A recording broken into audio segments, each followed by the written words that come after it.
জন্মাষ্টমীর উৎসব পালন করা হচ্ছে ভক্তবিন্দু, সবাই মিলে আসো আর সবাই মিলে সহযোগিতা করো।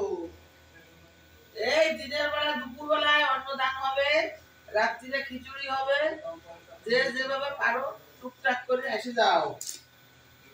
এই যে বাবার সবজি কাটা হচ্ছে,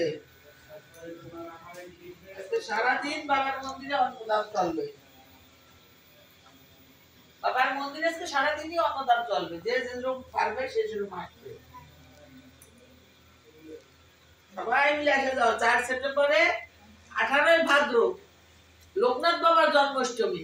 দাদা আমার ডেট দিছে 18 ভাদ্র, তুই মানাবি। আমি তিথি লগ্ন ধরি না, এইসব ধরি না। 12 বছর পরে একবার আসে শ্রীকৃষ্ণ আর বাবার জন্ম। এই জন্য আমার যেরকম বলছেন, যে যা বলে বলুক, গালি দেয় দিক, আমার কিছু হবে না। আমার বাবার আদেশ আমি মানিয়ে চলি।